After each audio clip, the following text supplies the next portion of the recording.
Hello everyone, welcome back to another Total War multiplayer battle. This is going to be the Beastmen versus the Greenskins. Just a good old-fashioned melee brawl against two, I was going to say WA armies, but I mean the Beastmen don't really WA, I guess, do they? Anyway, for my army we have a total of three of the normal, or dual-wielding gore herds, three of them, and then there are also two gore herds with shields, one in the middle and one over here on the left flank, so we have five gore herds in total, with two of them being shields. We have three best gores, two up here in the front that are the normal ones, and then I brought the renowned variant, which is going to be their halberd version, which does pretty good against large creatures, especially large armored creatures. That's kind of what they are made for, and also they're cool because they have a different color scheme than the others, and they have cool little... Actually, I think these are the weapons that the Centaurs use. I was going to say they have cool little halberds, but actually I think those are just the Centaurs are great weapons. But anyway, still they look cool. And in the back over here, we have three of the Razor Gore herds. They deal a decent amount of damage on the charge with their 46 charge bonus. Very high weapon strength, that's armor piercing focused. But not the best in a prolonged melee. But they hit really hard in the beginning. They're relatively cheap. I kind of like the piggies.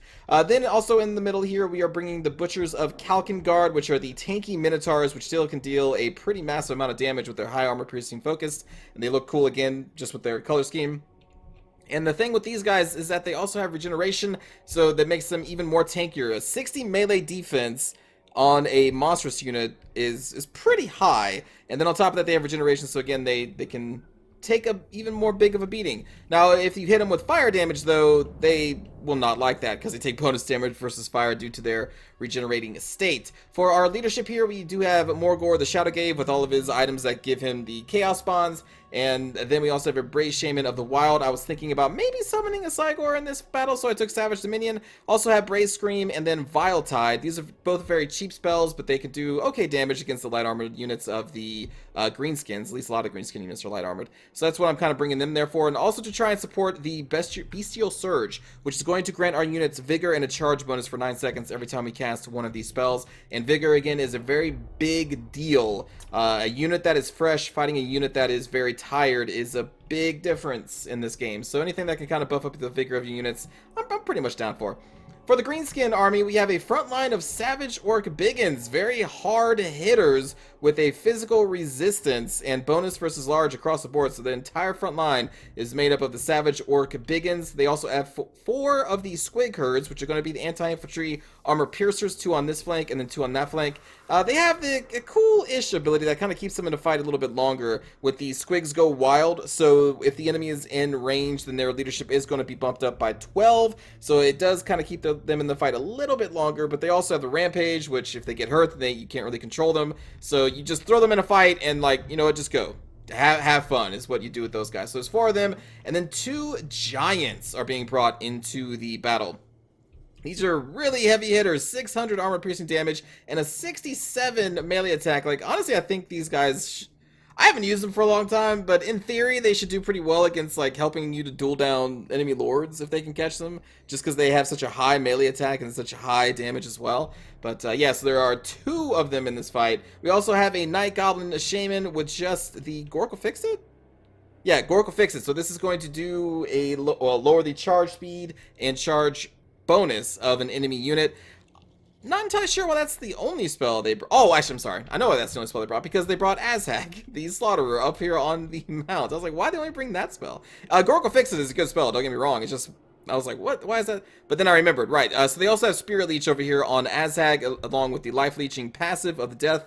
We also have the Get On With It, which increases the charge bonus of all units around him, which is a really good thing to have as a flying mount, because you can just be wherever you need them to be. And then, of course, they also have a Wah, because he is a Greenskin leader. So that is going to be their army, just a good old-fashioned melee brawl. Not much in the way of tactics here. We just kind of line up our armies and we're going to duke it out for a little bit. So Morgor is going to be coming up the middle over here. You're going to be trying to get into the Savage Orc Biggins right here. We're going to be casting a spell to try and proc the charge bonus.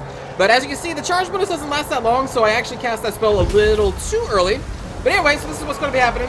I'm just going to pause here real quick so you know what is going on. So we're going to have multiple Gore herds charging into the two Squig herds going up to the middle. They're going to be supported by a Savage Orc Biggin, but also our best scores are going to be fighting into this Savage Orc Biggin. And I believe they're going to be clipping into this one along with the help of Morgor the Shadowgave. This giant is going to be running up the middle into this Gore herd. We're going to have our Kalkengard come in here to support against the Savage Orc Biggins. We're also going to be summoning a group of Chaos Spawn here as well to try and assist against the Giant. Over here, this Giant's going to be running into this Bestigor herd, and this Razor Gore is going to be running into there. Azag's going to be fighting these guys, and then our Gore herd on the side is going to be fighting these Squig herds. I'm saying all this right now because it's all going to happen within, like, 20 seconds. This line starts faltering because it's just a massive melee brawl.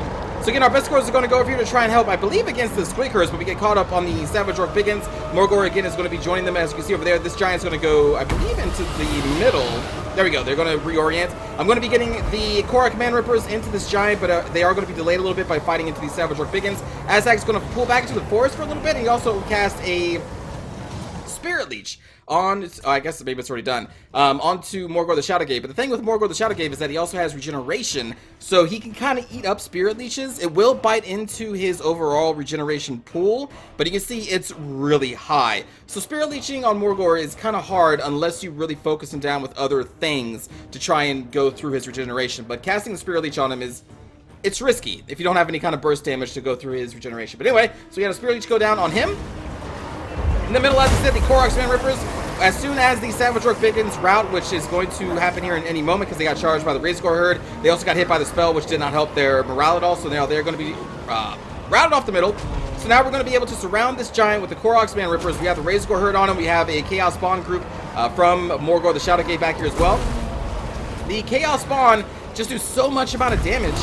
And the thing about the Giants is, there goes another spell over there, and again, each spell that we are casting is going to be rebuffing our vigor of the entire army for a few seconds, which it will help over time. But anyway, so again, the Giants here, 30 armor, they do not really do well in taking a hit, so they really require support units around them so that this kind of situation can't happen.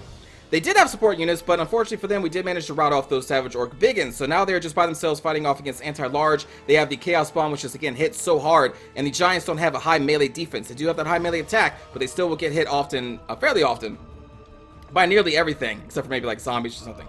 So in this situation, you're going to notice that even though they have a ton of hit points, they are going to start losing those hit points relatively quickly because, again, they are surrounded. But over here, you can see that the enemy basically won the left flank. I won the right flank. So we routed off those two Squig herds over there. These two Squig herds are still in the battle going up against the Gore herds, and now we're going to try and meet in the middle. I'm going to try and pull back our Butchers of Kalkengard and just kind of re-engage on these Savage Orcs when they are now pinned down by the Gore herd, because Kalkengard is a large creature, and these are Savage Orc Biggins.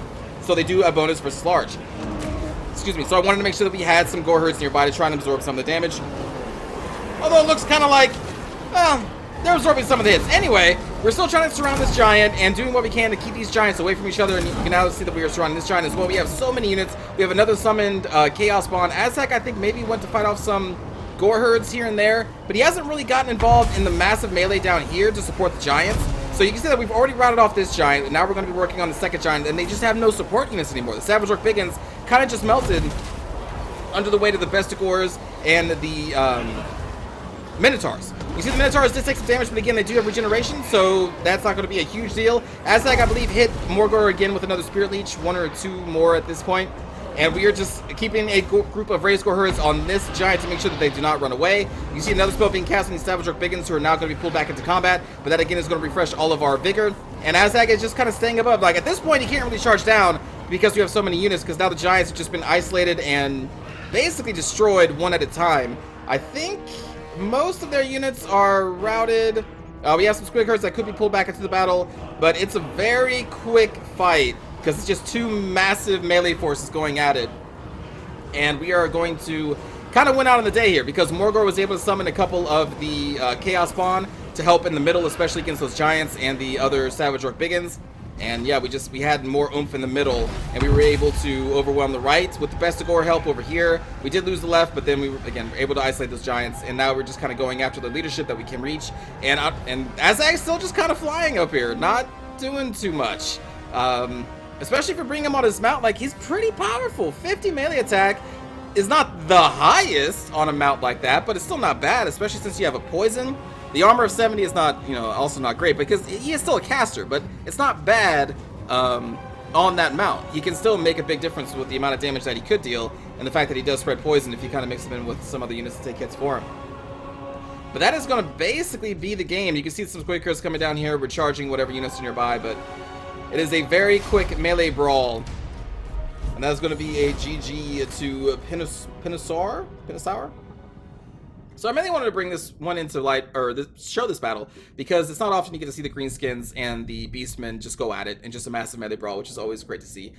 But I also want to show because of the giants, because people have been wanting me to bring giants, and there's a reason why I don't really bring giants. They are, in theory, very powerful units, but in that situation, you can see there, if they get isolated, they don't have the mobility of, I don't know, like a Shaggoth from Chaos. Like, they can't just run away from a situation. They're pretty slow.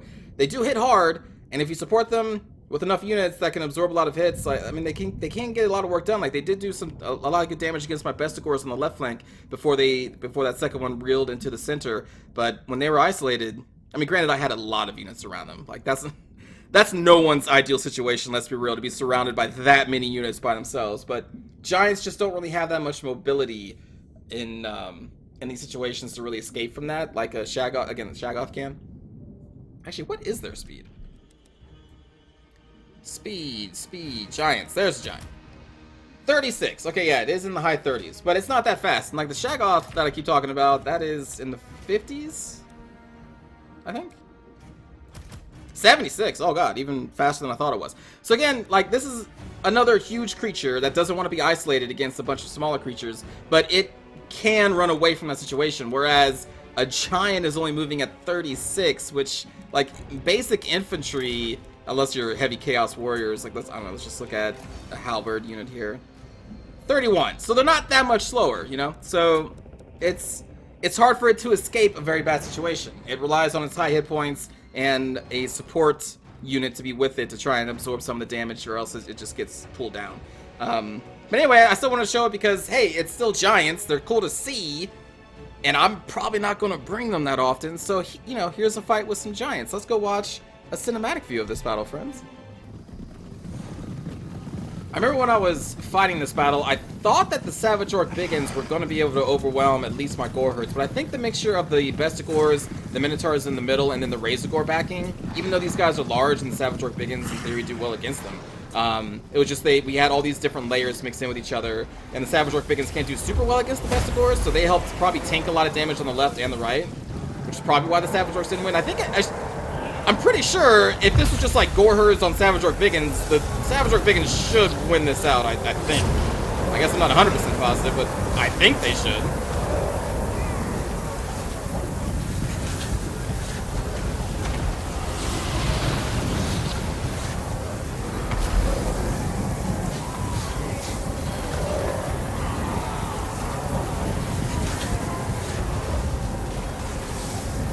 You just headbutted his head off! What? How are you gonna headbutt somebody's head off?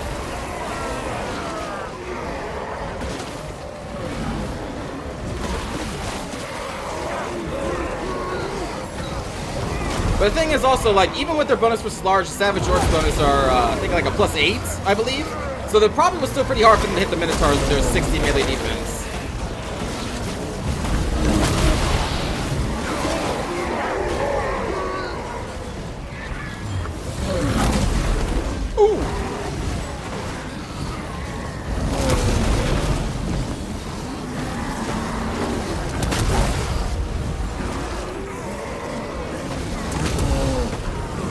You can see they're trying to get units over here to support the giant, but we're just kind of, there's just so many between them and their friend.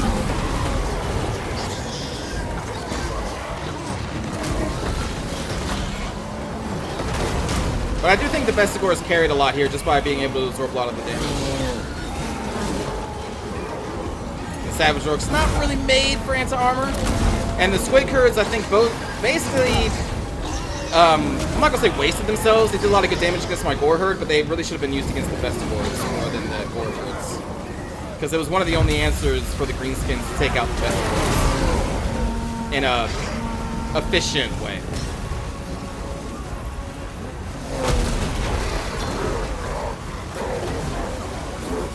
Because this game is all about, you know, what tools do you have, what tools does the enemy have, and comparing those, and then finding out the most efficient way of taking them out with what you have.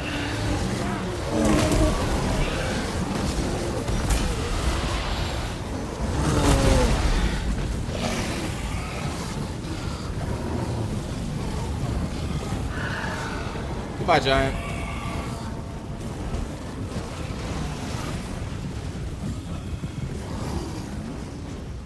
Yeah, but and also Aztag just he didn't really do too much. He's pretty expensive. I guess his best bet would have been to try and, you know, support the Giants fighting the Bestigors, I guess. Or like fighting the Bestigors over here where I didn't really have my Man Rippers, I guess. I don't know. Listen, battles happen really... Hey, listen, pigs can fly, okay? It's confirmed. They... or glide, I guess. There they go again! I see you.